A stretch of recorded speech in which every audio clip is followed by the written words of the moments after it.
Salut jeune exilé. Alors si je me permets de te contacter aujourd'hui, c'est pour une raison très simple.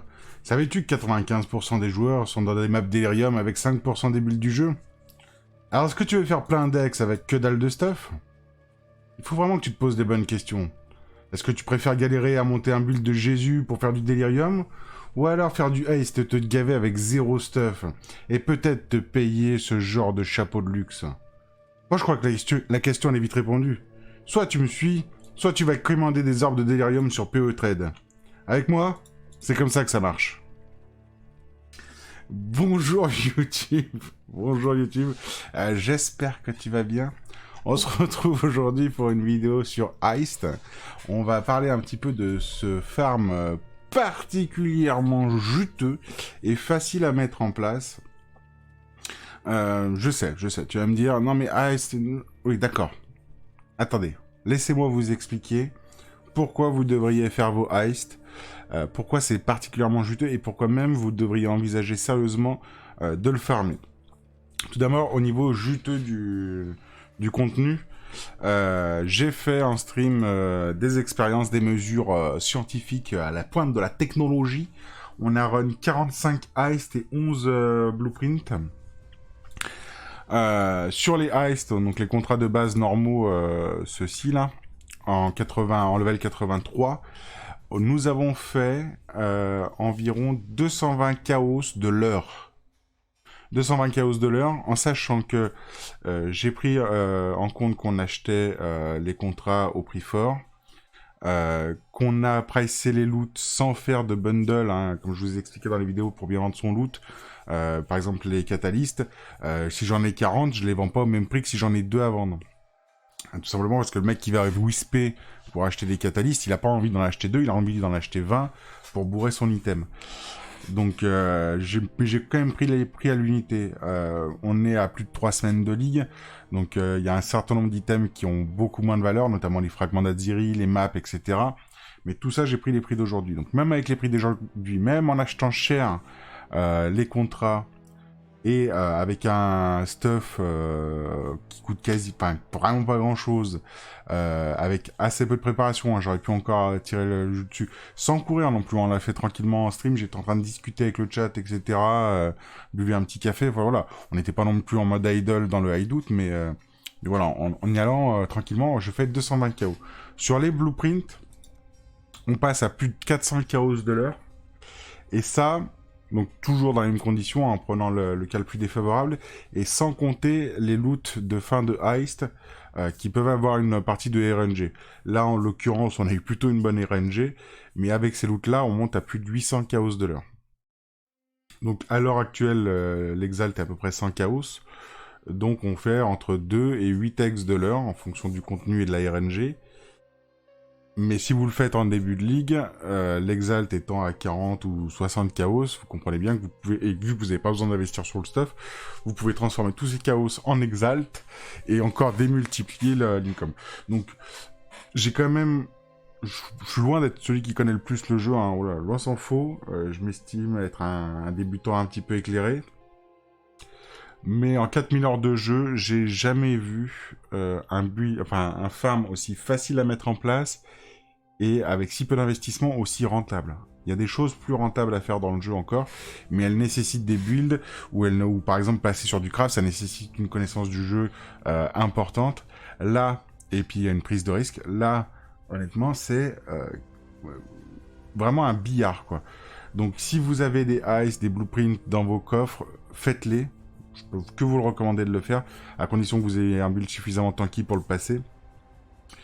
Et pensez-y comme un farm. Alors vous allez me dire, oui, mais c'est chiant, heist.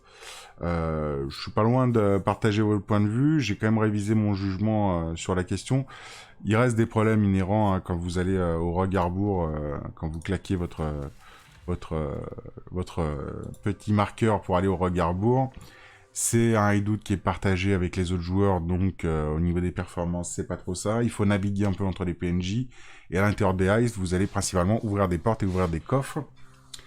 Mais, d'une part, en le faisant, du coup, moi j'ai passé plusieurs jours là, à run que ça.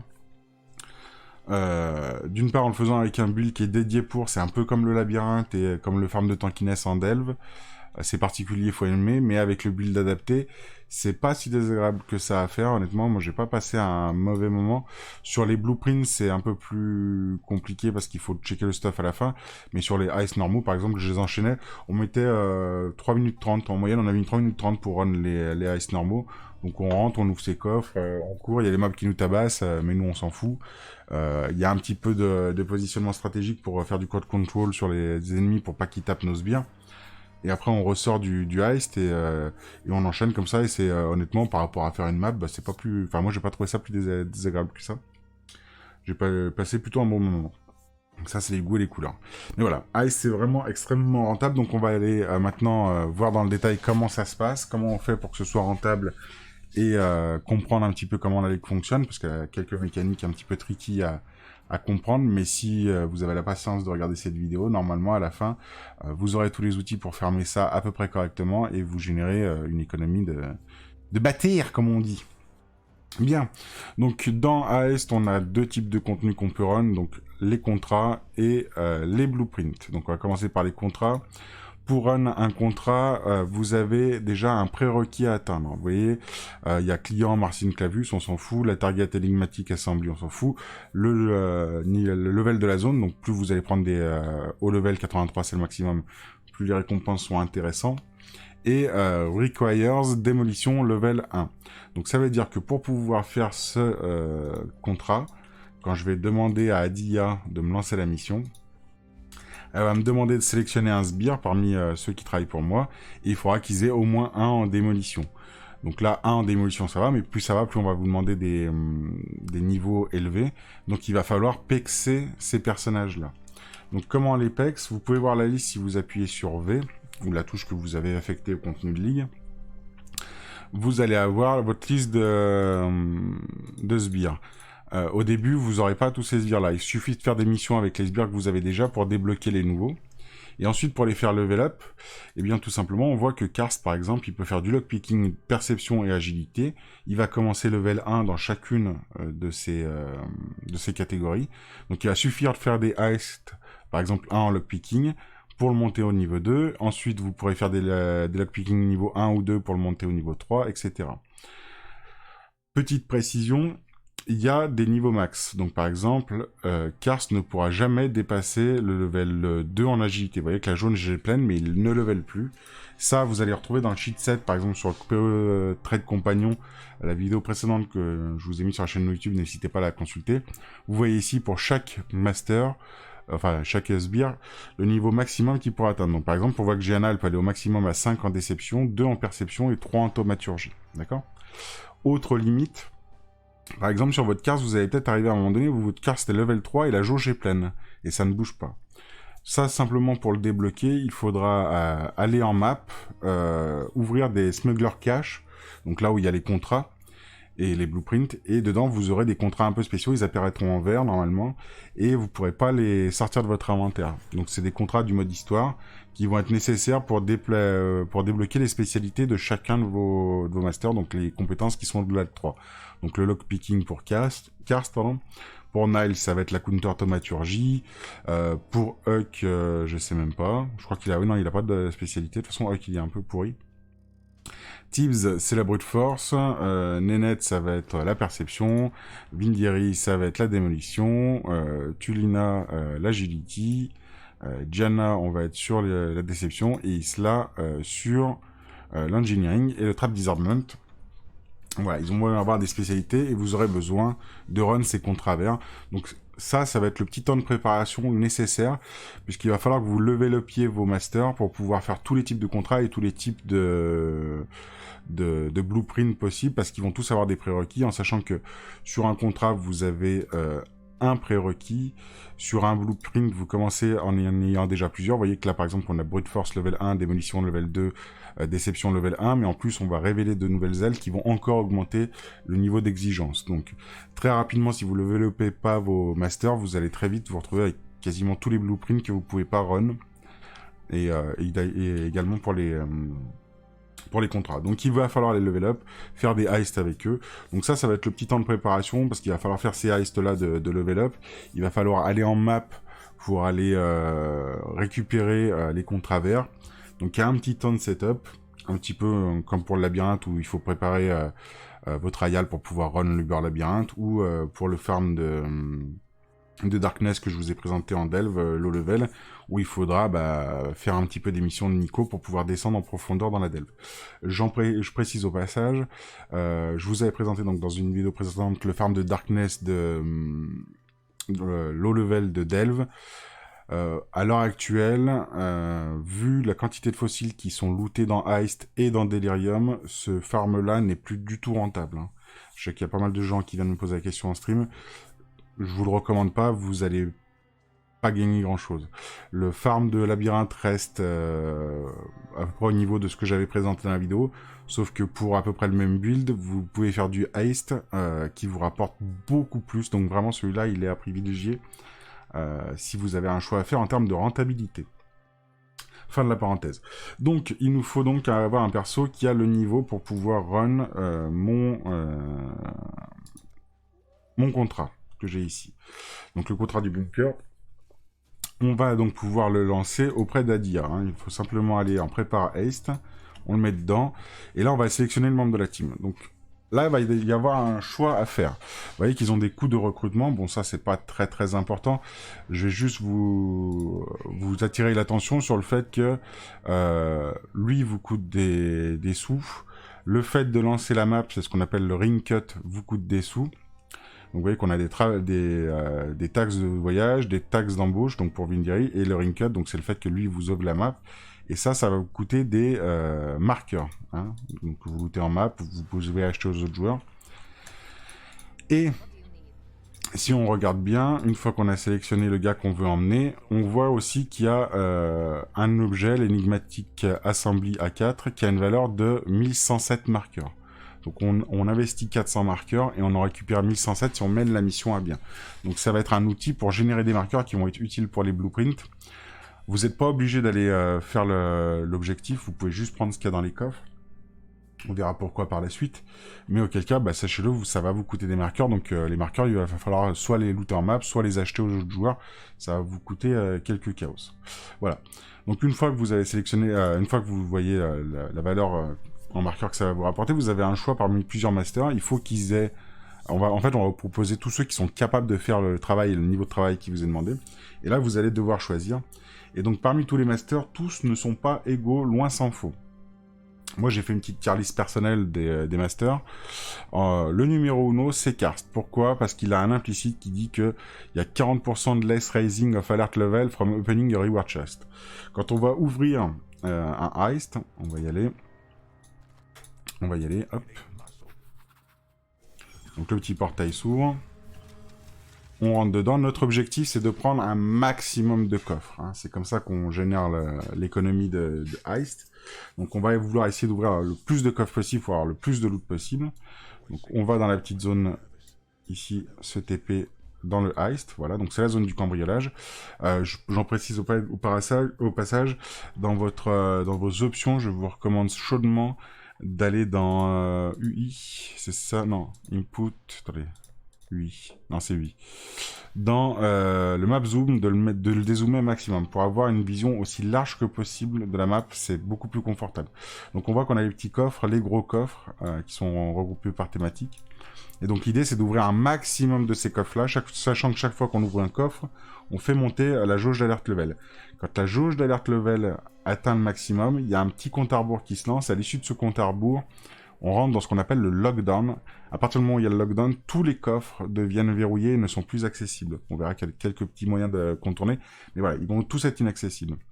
Or, si on prend un héros comme Karst, lui, il a comme particularité de faire en sorte que chaque fois que vous ouvrez un coffre, la quantité d'alerte que vous allez générer va être plus petite, de 40%.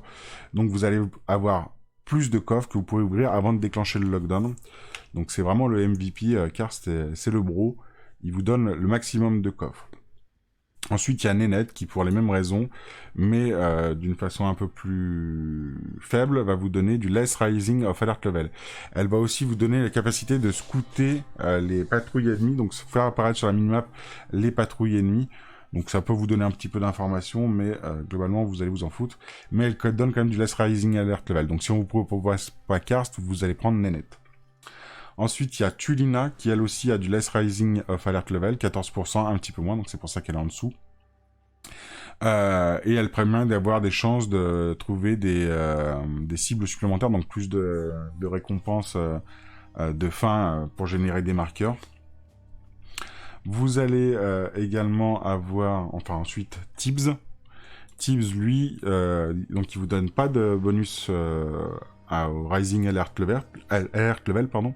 Donc on va préférer les autres en priorité, mais si on n'a pas le choix, on va prendre Tibbs, tout simplement parce qu'il va vous permettre, une fois que le lockdown est prononcé, d'aller forcer les coffres qui sont verrouillés et vous permettre d'en ouvrir 2 de plus. Donc toujours plus de coffres, c'est pour ça qu'on le met au-dessus. Ensuite, on a Niles, qui permet de faire la même chose, mais pour un seul coffre. Il a une autre ligne, mais on en parlera plus tard quand on sera sur les blueprints. Il y a Isla ensuite, qui, si vous ne prenez pas le coffre de fin de Heist, lorsque vous ouvrez le dernier coffre qui va proc la période, le compte à rebours avant le lockdown, ça va augmenter la durée du compte à rebours. Donc ça vous laissera le temps de prendre quelques coffres de plus. Par contre, ça veut dire que vous prenez pas l'objectif de fin. Donc c'est pour ça que je le mets en dessous des autres.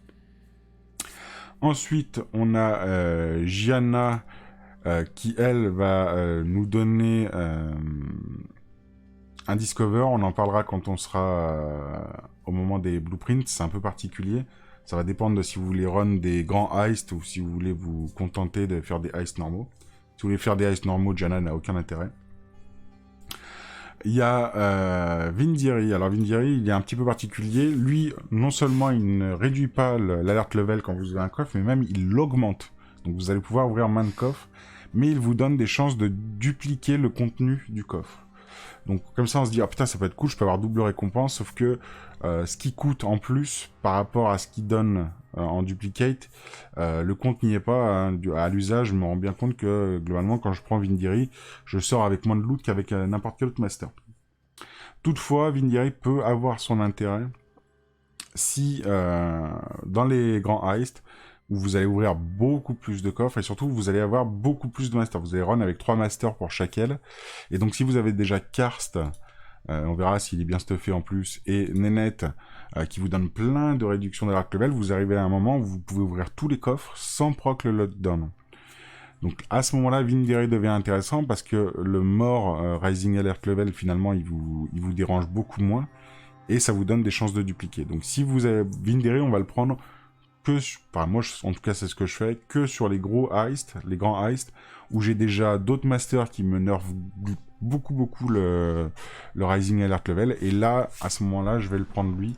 Mais donc c'est un setup un petit peu particulier. Et enfin, on a le vilain petit canard, c'est Huck. Huck qui donne des buffs et qui augmente l'XP que vous gagnez.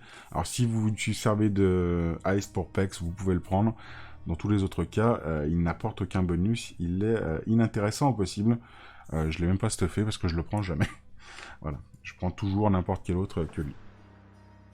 Voilà, donc vous sélectionnez le gars avec lequel vous voulez faire, vous lancez votre heist, et donc à l'intérieur du heist, vous allez avoir donc des petits coffres et des coffres de gros loot.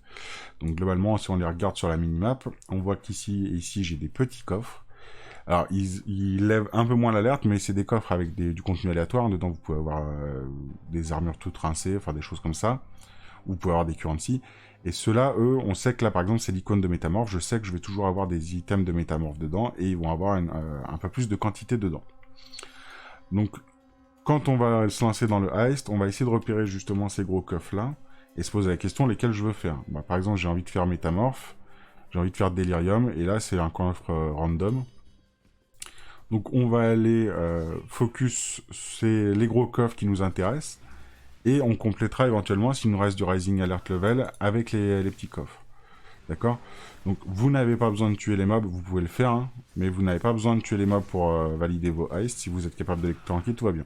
Quand on arrive devant une porte qu'on veut ouvrir, donc vous voyez que là on va faire appel à la compétence de démolition de notre sbire. Et donc on va lui demander de démolir. Donc vous pouvez cliquer directement sur l'icône ou vous pouvez appuyer sur la touche de ligue, comme pour ouvrir l'écran avec tous les masters. Donc là moi c'est la touche V, donc j'appuie sur V et mon gars va automatiquement partir là-dessus. Là je vais balancer un peu de taunt pour que les gars lui foutent la paix. Parce qu'il y a une petite jauge qui se remplit, on l'a pas bien vu, on le verra plus tard. Il y a une petite jauge qui se remplit pendant qu'il le fait. S'il se fait taper pendant qu'il est en train de faire son travail, la jauge est remise à 0 et il doit recommencer.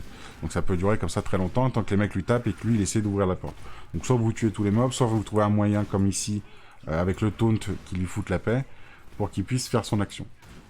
On va le voir sur l'ouverture de coffre, je pense. Je vais rééquiper mon phasing, remettre mes auras. Tac. Voilà. Donc, idem pour l'ouverture de coffre. Certains, vous pourrez directement cliquer dessus. D'autres, il faudra que ce soit votre sbire qui aille s'en occuper. Donc, ce qu'on va faire, on va l'envoyer. Donc, il va aller ouvrir le coffre. Donc là, les mobs sont sur moi, tout va bien. Et vous voyez que cette jauge se remplit. S'il se fait taper pendant qu'elle se remplit, bah, ça annule. Hop. Et donc, mon autre filter est pas à jour. Tac. Je sais plus lequel j'étais. On va dire que c'est... Ah si, Street Heist, voilà. Donc là j'ai eu des catalyses, je peux les ramasser, on voit que mon Rising Alert Level à l'ouverture du coffre a augmenté. Donc ensuite on va continuer gentiment, et on va aller chercher les autres coffres. Donc on peut ramasser aussi les petits coffres, si vous survolez le coffre que vous voulez ouvrir, vous avez un aperçu sur l'Alert Level du niveau auquel ça va monter. Donc il faut bien faire attention au moment où vous allez faire exploser la jauge. Vous voyez que si j'ouvre un petit coffre, j'ai cette ouverture de... Enfin ce remplissage là de barre. On va ouvrir le passage ici. Hop. Tac. J'ai pas phasing. Hop. J'ouvre cette porte.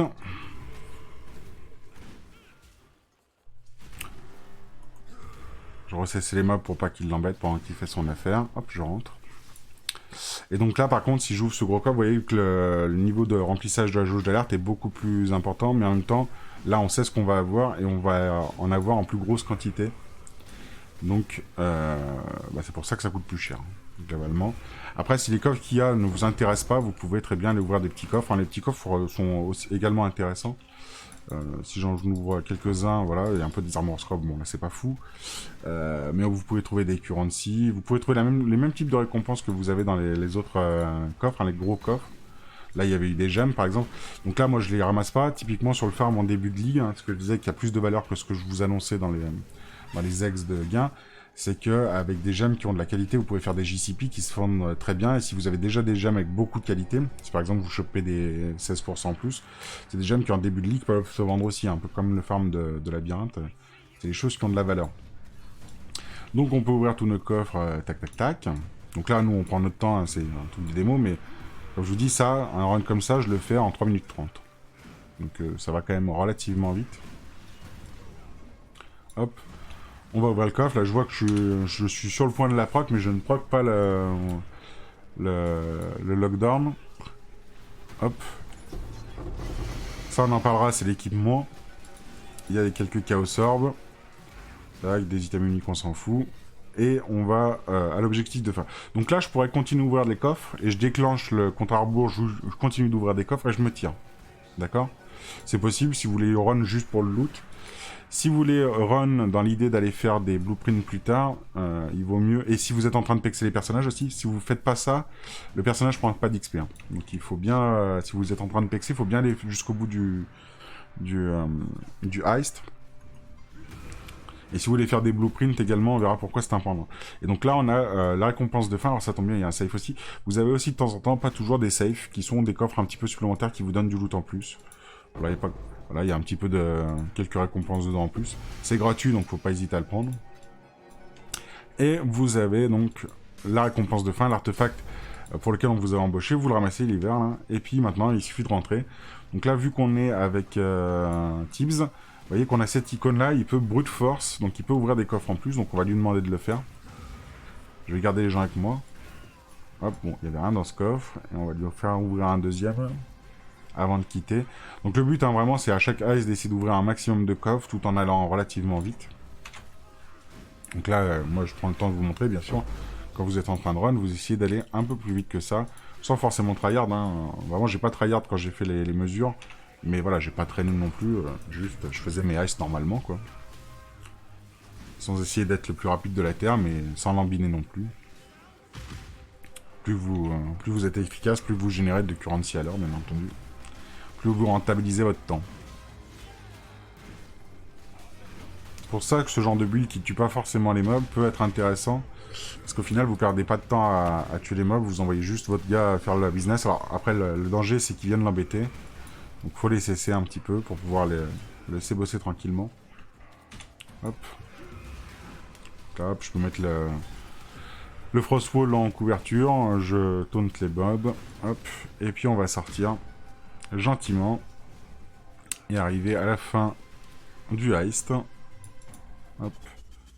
Et donc voilà, si vous mourrez pendant que vous faites tout ça, tout ce que vous avez dans votre inventaire, que vous avez ramassé dans la map, disparaît. D'accord? Ils ont le flag contrebande, et ça va tout disparaître. Donc il faut surtout ne pas mourir. C'est pour ça que c'est important d'avoir des builds plutôt tanky, c'est vachement mieux. Donc vous allez pouvoir mettre de côté tout ce que vous avez ramassé pendant votre heist, et il va falloir également aller parler à un PNJ qui s'appelle Faustus, pour lui vendre l'item que vous avez ramassé, donc l'artefact. Il va vous redonner, donc comme on disait, des rogue markers qui vous serviront pour les blueprints. Voilà. Très bien. Donc vous pouvez vendre votre loot. On voit qu'on a chopé une Delirium Orb, donc déjà ça c'est rien que quelques chaos, 3 chaos orbs, un petit peu d'autres currency, des catalystes, voilà, c'est pour peu qu'il y ait un cluster qui a un peu de valeur. Alors, et ça, vous le faites en 3 minutes, 3 minutes 30, donc le run. Ça dépend comment vous bourrez, et donc voilà, vous allez faire en 3 minutes, ça doit être 6-7 chaos, 10 chaos, enfin voilà, tout de suite ça tombe très régulièrement. Dans les coffres que vous allez ouvrir, il va y avoir une hiérarchie, parce que déjà vous n'allez pas forcément pouvoir ouvrir tous les coffres, et puis il y a aussi les petits coffres qu'on pourrait vouloir ouvrir. Donc j'ai fait une tier list des coffres que je préfère ouvrir, personnellement. À l'usage, je trouve qu'ils sont très rewardants. Vous ferez votre propre idée. Mais en priorité, on va prendre les coffres de currency, qui se trouvent en agilité. Dedans, vous pouvez avoir des Divine Orb, des Exalt, des Exalted Shards, tout un tas de petites currency qui vont avoir de la valeur, des Chaos, bien entendu, des Alchimies, tout. Ensuite, Harbinger. De la même façon, Harbinger, on va avoir des Exalted Shards, tout un tas de petites currency. On peut avoir aussi des anciennes Shards et des anciennes Orbs complets. Et on peut également avoir des Beach Maps, carrément. Donc c'est plutôt sympa. Les coffres de map qui sont bien achalandés. Hein. Quand vous ouvrez un coffre de map, c'est pas comme ceux d'incursion. Il y a pas mal de maps dedans, des maps de plutôt haut tiers. Et en début de ligue, ça peut valoir vite très très cher. Donc c'est vraiment très bon. Les maps de fragments, les coffres de fragments. Donc dans les coffres de fragments, vous allez avoir des fragments d'Adiri basiquement, mais vous pouvez aussi avoir les fragments du Adiri, les fragments pour Elder. Pour Shaper aussi, il me semble. Bref, des fragments qui peuvent vite valoir très cher, surtout en début de ligue. Encore une fois, donc les coffres de fragments très intéressants, mais même maintenant de la ligue, hein, ça reste value de les ouvrir ces coffres-là. Attention, vu que ça se stack pas, vous risquez ça risque de prendre pas mal de place dans l'inventaire. Les cartes de divination, donc les cartes de divination en moyenne, ça vaut pas très cher, mais ça en donne tellement. On a fait donc sur la session où j'ai fait les 45 heist plus les 11 blueprints, j'ai fait plus de 360 stacked deck, donc ça c'est sans toutes les cartes que ça a donné à côté. Donc vous pouvez vendre les stacked deck et je vous recommande de les vendre tels que. Il y a toujours des gens qui vont les acheter pour essayer de gamble. Et ça fait vite un chaos le stacked deck, ou sinon vous les ouvrez, et vous avez toujours, avec le nombre que vous ouvrez, vous finissez forcément par avoir des cartes avec de la valeur. Donc ouais, c'est surtout la quantité que ça donne en fait en cartes de divination qui fait que bon, vous allez récupérer de la valeur.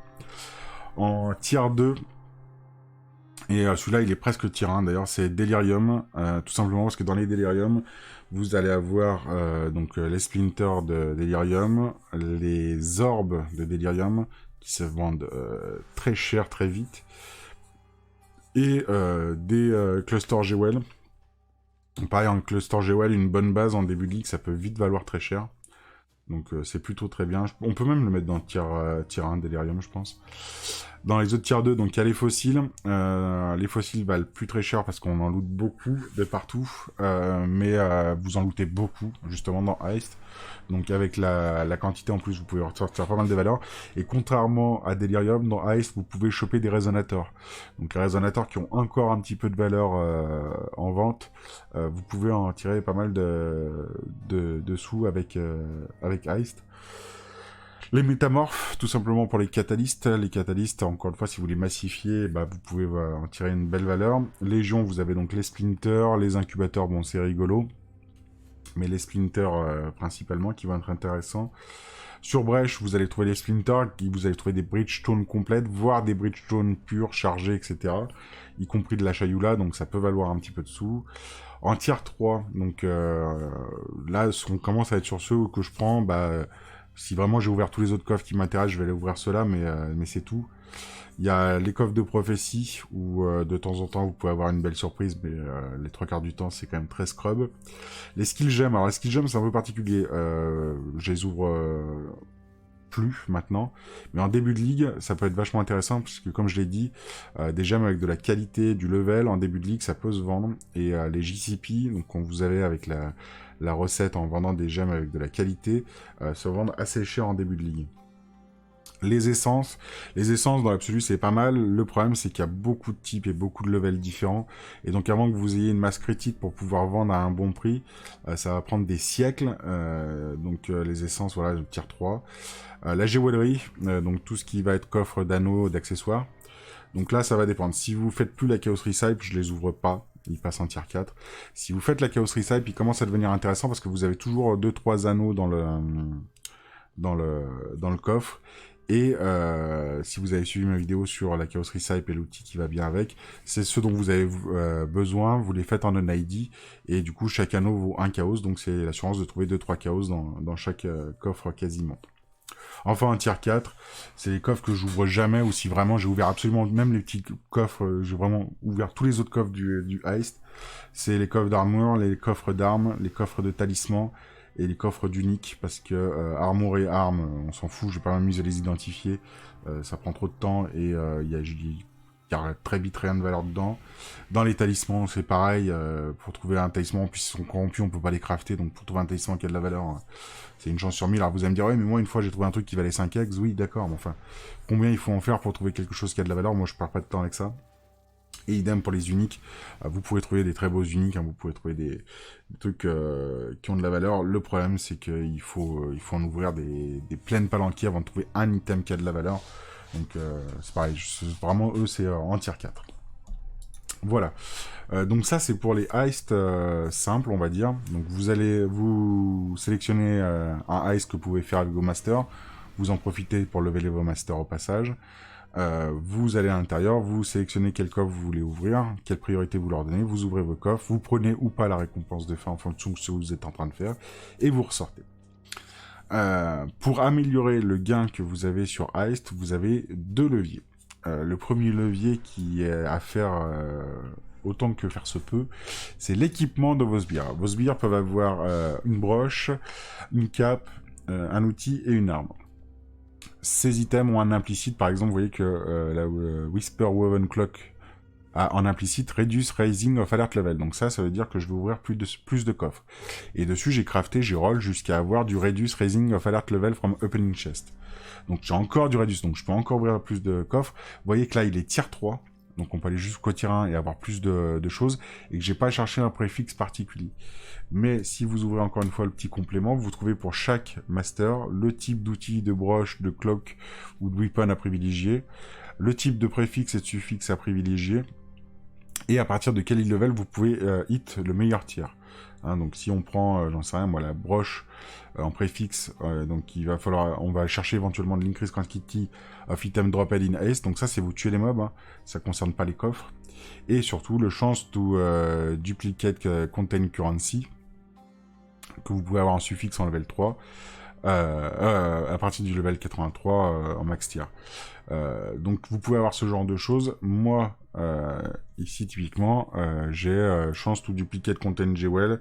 Vous voyez, là il n'y a pas de rolls particulier, il faudrait que je le retravaille. Donc il faut essayer de vraiment travailler sur le reduce raising of alert level. C'est vraiment ce que vous allez essayer d'avoir sur un maximum de pièces de stuff. Ensuite, l'increase time before lockdown. Donc, si vous prenez pas l'objectif de fin, ça vous donne du temps en plus. Ensuite, les secondes to lockdown timer, ça marche bien aussi. Il y a aussi les chances to not generate alert level on opening a chest using lockpicking. Donc ça va être les chances quand vous ouvrez le coffre, non seulement vous en générez pas moins, mais vous en générez pas du tout d'alerte en fait en ouvrant le coffre. Donc ça vaut toujours plus de coffres.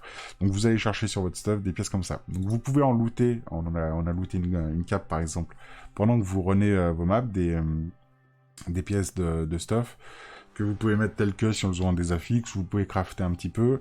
À terme, pensez aussi à les acheter aux autres joueurs pour vraiment améliorer le stuff. À savoir que là, donc pour ce qu'on a run pour faire le test, j'ai stuffé à peu près tous les persos à quelques exceptions de près, avec du stuff où il y avait au moins une ligne intéressante. J'ai pas regardé le tiers de la ligne, donc ouais. Mais il y a encore de la marge de manœuvre, donc on peut encore augmenter le gain. Donc ça va être un bon levier pour améliorer votre gain dans les hastes. Le deuxième levier, c'est de craft vos hastes. Donc ces items-là, vous voyez que bah là j'ai un rare. Et c'est valable pour les hastes aussi, hein. Si je prends celui-ci, il est en bleu, vous avez en rare, voilà, ou du blanc, et on le craft comme une map en fait. Donc moi, ce que j'ai fait pour les tests que j'ai conduits, je les ai craftés en bleu, en essayant de viser. Alors la ligne qui va être importante à viser, qu'il va falloir maxer, vous avez de l'item quantity, mais ça c'est sur les monstres que vous tuez. Si vous tuez pas de monstres, vous vous en foutez. L'item rarity, on s'en fout tout le temps. L'alerte level réduction, ça c'est la ligne qui est la plus importante parce qu'encore une fois, ça va vous permettre d'ouvrir plus de coffres. Donc plus vous allez mettre une map difficile, plus vous allez avoir de l'alerte level réduction et plus vous allez pouvoir ouvrir des coffres. Le time before lockdown, ça va être la compétence secondaire qu'on va vouloir également chercher, qui va vous permettre d'avoir plus de temps si vous ne prenez pas l'objectif de fin, l'artefact, mais que vous faites proc le lockdown en ouvrant les coffres, bah vous aurez plus de temps pour continuer d'ouvrir des coffres. Mais vraiment, alert level réduction, c'est celle sur laquelle je me focus le plus. Et le maximum alive reinforcement, ça c'est pour avoir plus de pack size à l'intérieur. Donc si vous XP, faites de l'XP à l'intérieur de H, ça peut être intéressant. Si comme moi vous tuez pas les monstres, vous vous en foutez. Et donc bien sûr, dans les lignes que vous allez roll, vous allez faire attention à pas avoir de lignes que vous pouvez pas roll. Si vous tuez les mobs et que vous faites du dégât élémentaire, ne prenez pas de réflect élémentaire. Si vous êtes basé comme moi sur de la regen, ne prenez pas de no regen. Donc on va roll un peu pour éviter les affixes dangereux et essayer d'augmenter l'alerte level réduction. En bleu, je vise généralement le 10%. Quand on passe sur de la map jaune avec des herbes of alchemy, je vais viser plutôt le 20%. D'alert level réduction. Donc en bourrant la map, vous la rendez plus difficile, mais vous la rendez également plus rewardante, puisque vous allez pouvoir ouvrir plus de coffres. Donc voilà, c'est les deux leviers pour améliorer le loot sur vos heists. Donc en sachant que sur les tests que j'ai fait, pour les heists simples, je les ai mis en bleu, donc j'ai visé 10% d'alert level réduction. Et donc j'avais les persos stuffés avec au moins une ligne qui donne un bonus. Voilà. Mais vous pouvez aller plus loin, vous pouvez investir plus dans vos maps. Attention toutefois, il y a des modificateurs que vous avez sur AS que vous n'aurez pas sur les maps et qui peuvent être pénalisants. Vous avez par exemple de la réduce de maximum résistance élémentaire par alert level, c'est par tranche de 25%.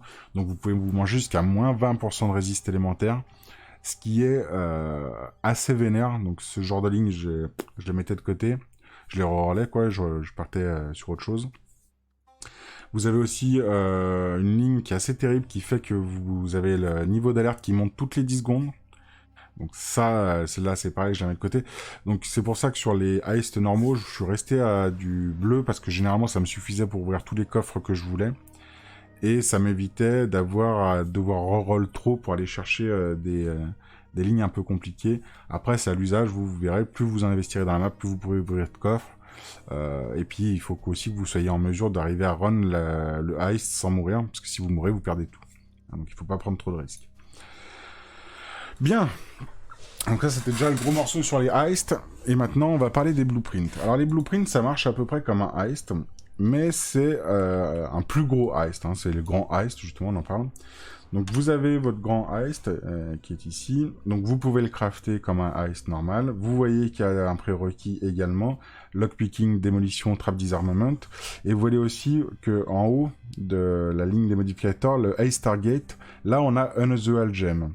Donc autant sur les heists c'est quelque chose dont on se foutait, autant ici ça va avoir de l'importance. Donc vous allez parler à Wakano, qui va vous permettre de révéler les détails du blueprint. Parce que si on regarde sur ce blueprint-là, on voit qu'il a donc un area level, un wing revealed, donc les ailes qui sont révélées, 1 sur 3. Donc ça veut dire que là, pour l'instant, il n'y a qu'un tiers du blueprint qui est révélé. Donc il va falloir aller en révéler plus. Pour ce faire, vous voyez que donc là, c'est l'aile qui est déjà révélée. On voit ce qu'il y a dans la zone, hein, là où il y a des zones où il faudra ouvrir avec trap disarmament, la cible. Des salles annexes, là on voit qu'il y aura des fragments en reward dans cette salle. Dans cette salle, il y aura du Delirium. Mais on voit par exemple dans cette salle, il y aura du Légion, mais on voit qu'il est en rouge. Pour pouvoir y accéder, il va falloir payer deux choses. J'ai cliqué, je n'ai pas eu le temps de vous montrer. Deux choses. À droite, vous voyez qu'il y a 651, donc ça c'est des rogue markers. Et vous allez voir qu'on va vite en dépenser beaucoup pour les grands heists. Donc c'est pour être intéressant d'en faire dans les petits heists ou d'en acheter aux autres joueurs. Moi, c'est ce que j'ai fait. Et vous voyez qu'il y a aussi un œil avec écrit x1. Donc ça, c'est les reveals. Les reveals, vous voyez que Wakano, il a 2 reveals là en stock. En fait, Wakano gagne un reveal chaque fois que vous terminez un heist normal. Donc vous allez jusqu'à prendre l'artefact et que vous le ramenez. Donc c'est ça, pour ça que ça peut être intéressant de ramener l'artefact, c'est pour avoir des reveals. Parce que ça, c'est quelque chose que vous n'allez pas pouvoir aller jeter aux autres joueurs. Donc si vous voulez faire des grands heists, il faut forcément faire des petits heists pour avoir des reveals, pour pouvoir montrer ce qu'il y a dans vos grands heists. D'autre part, on voit que c'est pas le seul qui peut le faire. Il y a aussi Janna qui peut le faire, elle a 2 reveals, là. Et Niles, bon lui il en a 0 pour le moment. Et vous voyez qu'il y a un écrit 40% de discount, donc le coût en marqueur va être plus faible si vous faites avec Janna ou avec Niles. Avec Niles, vous avez 10% de réduction. Avec Janna, c'est 40%. Donc c'est pour ça que pour Niles et Janna, ça peut être intéressant de run des heists normaux avec eux. Parce que quand vous allez run avec eux, vous allez avoir un reveal de Wakano. Donc vous allez pouvoir ouvrir une salle avec Wakano. Mais en plus, si je le run pour Janna, je vais pouvoir ouvrir une autre salle avec Janna et en payant moins cher en coût de marqueur.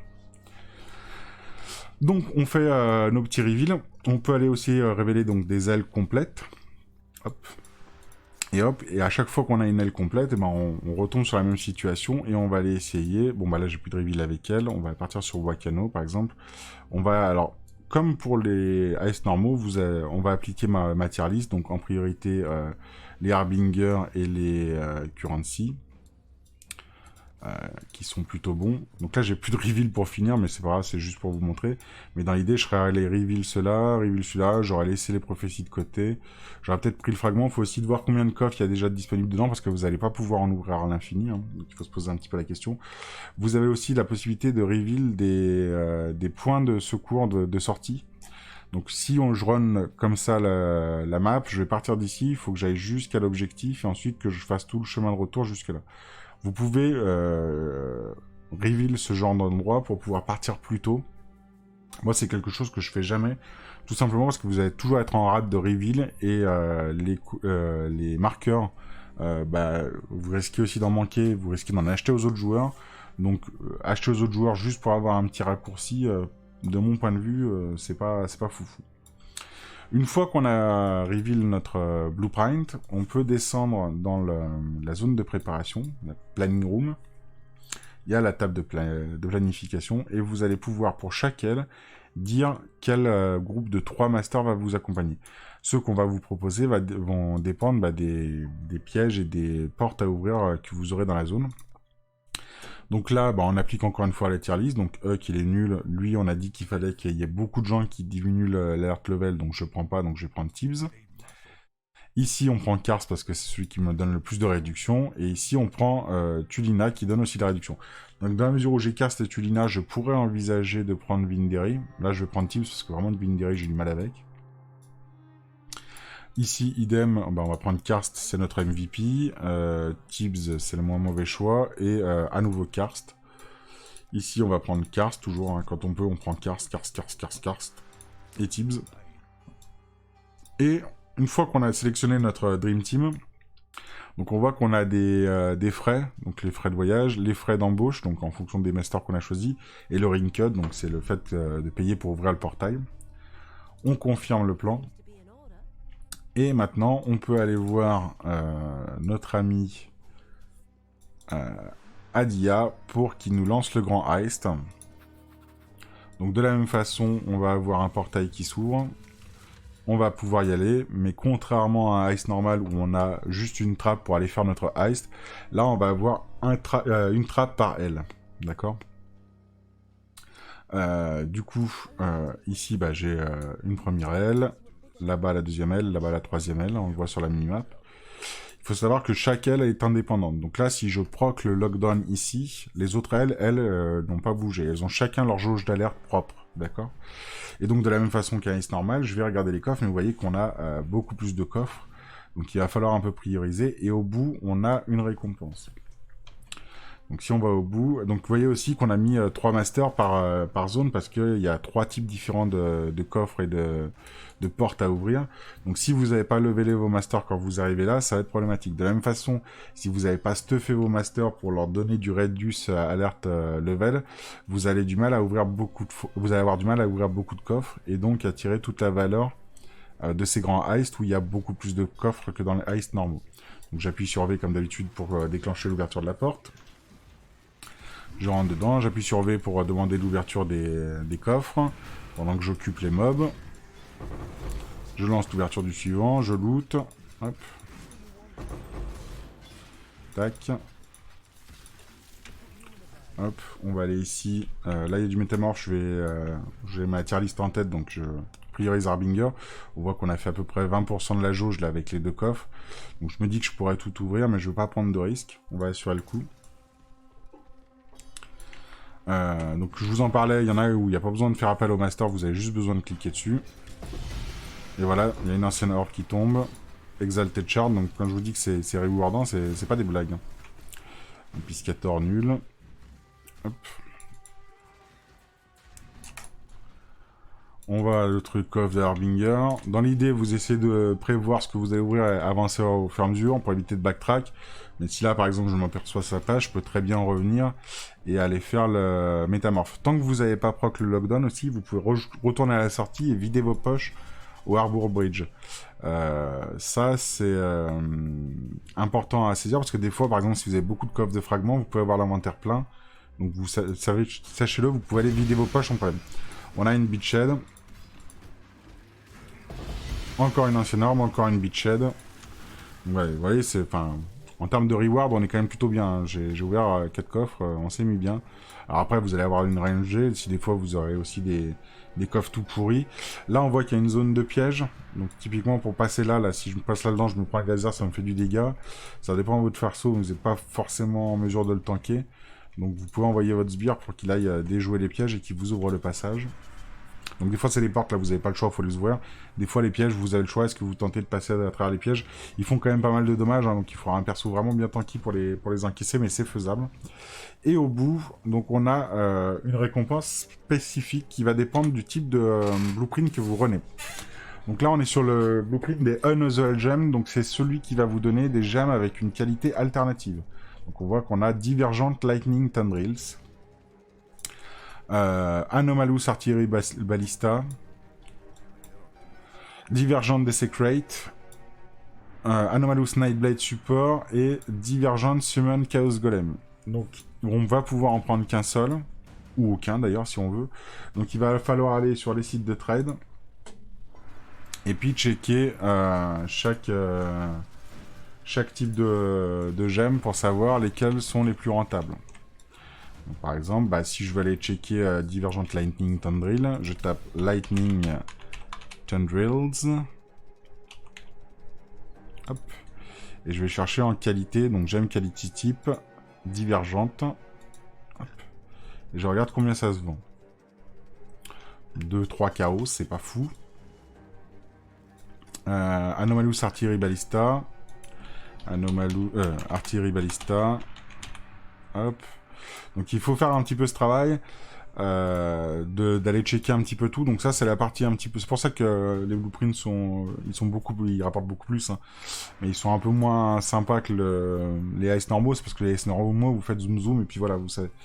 Après à force d'en pratiquer, vous allez aussi commencer à savoir que bah, par exemple si je revois un divergent des secrets si je refaisais un blueprint derrière ou dans l'aile suivante, bah je me souviendrai que globalement ça vaut pas grand chose, ou si, au contraire ça a de la valeur, mais je me souviendrai un petit peu de ce que j'ai eu avant. Voilà, là on est sur 10 chaos, 10-15 chaos, donc celui-là peut être un choix ok. Nightblade support. Et il est en qualité Anomalous. Hop. Donc un truc que vous pouvez faire, c'est repérer toutes les gemmes Anomalous, toutes tester en changeant juste le nom, puis après les divergentes, etc. Donc on est sur du 9-10 Chaos aussi. Summon Chaos Golem. En divergente. Summon Chaos Golem. Hop. En divergente. Tac. Bon. Il n'y a rien de fou, il y en a quelques 10 chaos. Il faut savoir que vous pouvez dedans en trouver qui seront en eggs. Les plus grosses que j'ai vendues valaient 8 exalt. Hein, donc il y a quand même des belles choses. Sachez également que si on va sur PoE Ninja, et qu'on regarde dans les currency, dans les salles de gemmes, vous pouvez également trouver le second... Non, c'est pas celui-là. Il est où? Le Prime Regarding Lens. Le Prime Regarding Lens, c'est quelque chose qui permet de changer le type de qualité d'une gemme. Donc par exemple, si j'ai une divergente, je claque l'orbe dessus, elle peut devenir Anomalous ou Fantasmal, whatever. Et donc cette gemme, elle permet, si vous partez de... Enfin, cette compo de craft, si vous partez d'une gemme qui vaut pas grand-chose, mais qui a une variante qui vaut cher, bah, vous claquez dessus en espérant trouver justement la variante qui vaut des sous. Et là, en ce moment, cette compo-là, elle vaut une exalt. Donc c'est aussi un loot intéressant. Du coup là, je pourrais prendre la 10 chaos, hein, c'est tout à fait raisonnable. Faut savoir que les contrats, je les ai tous achetés, quand je les ai achetés avec des bons e-level, je les ai payés 10 chaos l'unité, sans regarder ce qu'il y avait dedans. Vous pouvez en trouver pour beaucoup moins cher, hein, et vous pouvez aussi en trouver pour un peu plus cher, ça peut aller jusqu'à 20, je crois que j'ai vu 30 chaos des fois, en fonction du type de reward que vous aurez dedans. Donc vous pouvez avoir des contrats un peu plus ou moins chers, mais là voilà, en moyenne vous avez payé ça 10 chaos. Si vous avez déjà 10 chaos sur la gemme, plus que vous avez dans les coffres, vous faites du bénéfice directement. Vous pouvez aussi décider, bah non, je veux ramasser aucune de ces trucs là, ça m'intéresse pas. Je veux plutôt ouvrir un maximum de coffres, parce que dans les loots de coffres, j'aurais plus de sous. Si toutes les gemmes étaient à 2-3 chaos, par exemple, c'est ce que j'aurais fait. Là, je vous fais juste pour vous montrer la période de lockdown. Donc je vais lui faire forcer la porte. Hop. Je vais lui faire ouvrir les coffres. Encore une fois, je taunte les ennemis pour éviter qu'ils viennent l'emmerder. Bon, là, ils sont immobiles, tout va bien. Tac. Je vais ouvrir l'autre coffre. Et on va proc le lockdown, cette fois-ci. Donc là, il l'embête un petit peu. Hop, il va réussir à faire péter, voilà. Donc là, vous voyez qu'on a le compte à rebours qui se lance. Et donc, pendant ce compte à rebours-là, je peux continuer d'ouvrir des coffres gratuitement. Hop. Il n'y a pas de problème. Donc je peux continuer de looter pendant ce compte à rebours. Et quand on va arriver au bout du compte à rebours, là par contre cette fois-ci, les coffres seront verrouillés. Alors vu que j'ai tips, je vais pouvoir en forcer encore quelques-uns, donc prendre encore un peu plus de coffres. Tac. Donc à partir du moment où vous avez ce compte à rebours, le lockdown, vous ne pouvez plus revenir en arrière. Par contre, si on quitte la zone du heist, c'est définitif. Donc on n'aura plus la possibilité de venir se vider les poches. Donc avant de proc le lockdown, si votre inventaire est plein, pensez à le vider. Bon, ça arrive rarement, hein. Mais si d'aventure ça devait vous arriver, voilà, là je peux lui demander de forcer ce coffre-là, par exemple. Hop. Donc il a encore un forçage qu'il peut faire, et puis après il pourra plus. Je sais pas s'il y a d'autres petits coffres sur le chemin, oui, il y en a encore un ici. Hop. Voilà, donc on prend les stackets de deck. Voilà, là par exemple, c'est vous voyez, quand je vous dis les petits coffres, bah, là on a eu 2 stackets de deck. Si c'était un coffre de divination, on aurait 4 stackets de deck plus d'autres cartes. Enfin, il y aurait beaucoup plus de rewards. Donc les petits coffres rapportent moins, mais ils génèrent moins d'alertes. Et si les autres coffres que vous avez, si vous avez ouvert tous les gros coffres, ou si les gros coffres que vous avez, c'est des coffres d'unique, des trucs de merde, autant ouvrir les petits coffres tant qu'à faire. On sort. Et voilà. Et donc là, on a fini une aile. On peut aller vider notre stuff avant d'attaquer la suivante. D'accord? On va pas faire toutes les ailes. Je pense que vous aurez compris le principe. Retenez bien, par contre, que si vous mourrez, encore une fois, vous perdez tout votre loot. Donc il faut éviter de mourir. Il vaut mieux avoir un build plutôt tanky. Donc on revient déjà avec pas mal de choses, hein, et on a fait qu'une aile sur 3. Donc vous pouvez avoir ce type de contrat qui vous donne des unusual gems. Vous allez avoir ce type de contrat, la ligne d'en haut, c'est Replica or Experimented Item. Donc ça, vous allez avoir des items de type donc Replica. C'est des items uniques, mais qui ont des stats un petit peu modifiés, qui font pas exactement la même chose que leur version de base. 90 voire 99% des répliques items ne valent rien. Mais de temps en temps, vous pourrez tomber sur l'item qui lui aura de la valeur. Et là, pour le coup, ça peut monter assez haut. Parce que du coup, c'est un item rare. Pas beaucoup de monde run les ice. Donc, il n'y en a pas énormément sur le marché. Donc, ça peut vite valoir très cher. Hein. Je pense que la plus chère, c'est la Farule. La Farule en réplica, je crois que c'est 50 exalt. Donc voilà, vous pouvez avoir une bonne surprise dessus. Par contre, faut pas vous attendre à avoir très souvent du gros loot au bout. Mais c'est pas grave, encore une fois, vous prenez pas les items, vous checkez le prix des items qui sont au bout, vous voyez qu'ils sont rincés, vous ouvrez des coffres, hein, juste avec les coffres, on fait déjà une value phénoménale. Comme j'ai dit, là même en prenant le pire des cas, je fais 4x de l'or minimum sans regarder les coffres de loot qu'il y a au bout. Par heure, 4x par heure.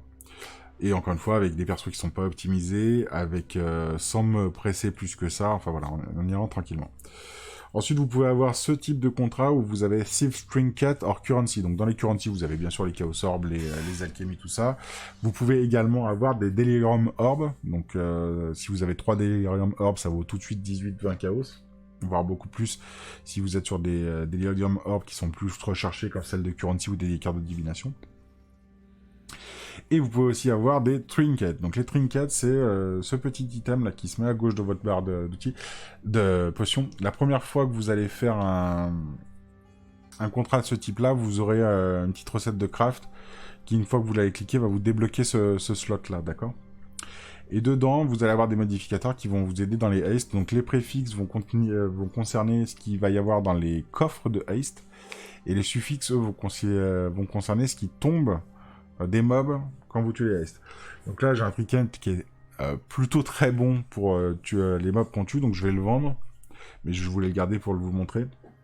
Parce que vous pouvez avoir donc des trinkets qui vous donnent pourcentage de chance in haste for regal orb to drop as exalted orb instead.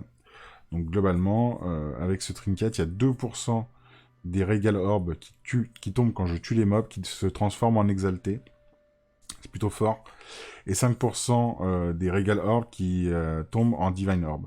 Donc un trinket comme ça, on peut regarder, mais je pense que ça vaut dans l'ordre des 10 exalt par là.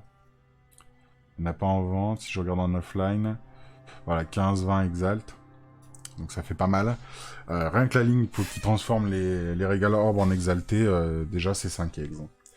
Donc vous pouvez trouver ces petits trinkets, donc soit les équiper pour vous aider à heist un peu, à avoir un peu plus de loot dans heist, en sachant qu'il faut bien regarder les préfixes si vous ouvrez que les coffres, parce que les suffixes ça concerne que les mobs que vous tuez, vous n'allez pas en tuer beaucoup.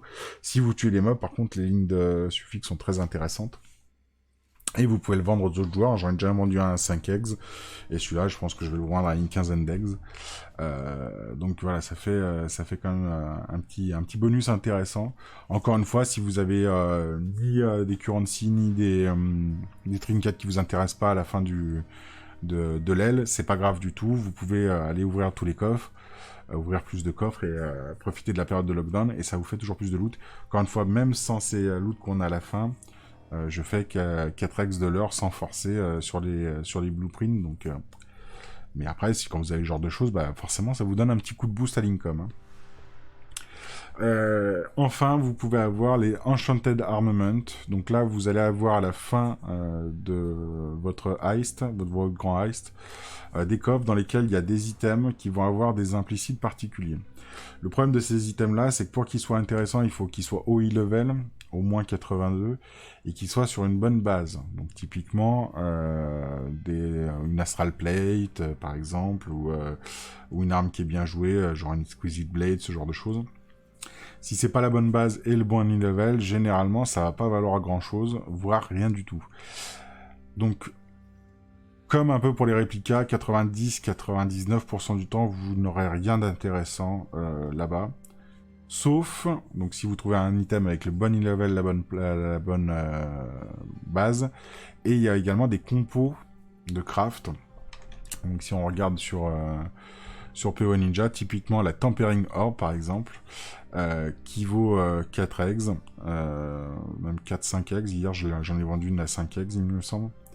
Il y a la Tailoring Orb qui vaut aussi une exalt, voilà, vous avez un certain nombre d'orbes qui vous va permettre de mettre des implicites sur les items, et qui elles valent tout en cher parce que justement le joueur prend l'orbe et il met son implicite sur la base qu'il souhaite. Donc ça peut être aussi le petit loot intéressant. Encore une fois, si vous n'avez pas le loot au bout, c'est pas grave. Vous faites un backtrack et vous allez ouvrir les coffres et puis c'est marre. Donc voilà. Donc ouverture de coffre, vous voyez les explications, pensez bien à faire toutes vos ailes dans vos grands heists. Et pour les grands heists, encore plus que pour les heists normaux, essayez de stuffer au maximum vos personnages. Donc moi j'ai stuffé volontairement les persos avec des trucs pas ouf, avec juste une ligne intéressante. Et déjà, j'ai pu générer beaucoup d'économies, donc il y a encore beaucoup de marge de manœuvre à gagner sur le stade de perso. Parce que là, pour le coup, des situations, autant en ice normal, à partir du moment où vos persos sont un peu stuffés, que vous choisissez le bon master, vous allez vite arriver au moment où vous ouvrez à peu près tous les coffres. Dans les grands ice, vous voyez qu'il y a beaucoup plus de coffres, donc plus vous allez investir sur le stuff de vos persos et leur level, bien entendu, et vous allez choisir les bons, plus vous allez pouvoir ouvrir de coffres et augmenter encore plus votre income jusqu'à atteindre des sommets. Voilà, pour l'anecdote, cette vidéo elle va durer des plombs, mais en même temps je voulais quand même tout vous expliquer correctement. Donc vous voyez, le sujet est un peu complet dans Heist, mais l'income est assez bon. Donc si vous faites l'effort de comprendre là tout ce que je vous ai expliqué, de tester le truc, une fois que vous êtes dedans, après ça devient relativement évident, c'est pas si compliqué que ça. Et ça rapporte une quantité phénoménale de loot. Donc dernier petit sujet, les contrats uniques. Donc les contrats uniques, c'est comme des contrats normaux, sauf que la jauge d'alerte level ne monte pas, donc vous pouvez ouvrir tous les coffres sur votre chemin, et à la fin, au lieu d'avoir un loot, vous allez avoir un combat avec un boss qui va vous donner un item unique. Pour l'instant, chaque fois que je l'ai fait, j'ai eu toujours une ceinture toute éclatée, qui doit être dans le coin, si je la retrouve. Je les ai même peut-être jetées d'ailleurs, ces ceintures. Ouais, je pense que je les ai jetées. Peut-être ici, dans les belts. Ah, je sais pas si ça peut donner autre chose, je vous avouerai que j'ai pas regardé le wiki plus que ça, c'est les Chain of Emancipation. Globalement, ouais, c'est pas fou, c'est pas fou. Vous pouvez toujours les run si vous en avez et que vous savez pas quoi faire, mais concentrez-vous sur les heists normaux et les blueprints, et vous ferez beaucoup d'income. Voilà, une vidéo assez longue, mais il y a beaucoup de choses à dire. Je me suis tâté à la couper en plusieurs morceaux, mais je me suis dit que ça allait être chiant aussi. Donc voilà, j'espère qu'avec toutes ces explications, vous êtes pareil pour faire Heist. Je vous recommande chaudement de l'essayer. Je pense que si vous êtes resté jusque-là, de toute façon, c'est que ça vous intéresse un minimum. Je vous recommande vraiment chaudement de l'essayer, parce qu'au final, il y a un gameplay qui est pas si désagréable que ça quand on se penche dessus. Et vraiment, il y a une income fou sur ce truc-là, c'est insane. Je vous remercie de m'avoir suivi. N'hésitez pas à follow le compte Twitter, la chaîne Twitch, la chaîne YouTube, mettez un pouce bleu, un commentaire, tout ça. On se retrouve soon pour de nouvelles aventures. Des bisous YouTube, mange des petites patates. Au revoir YouTube.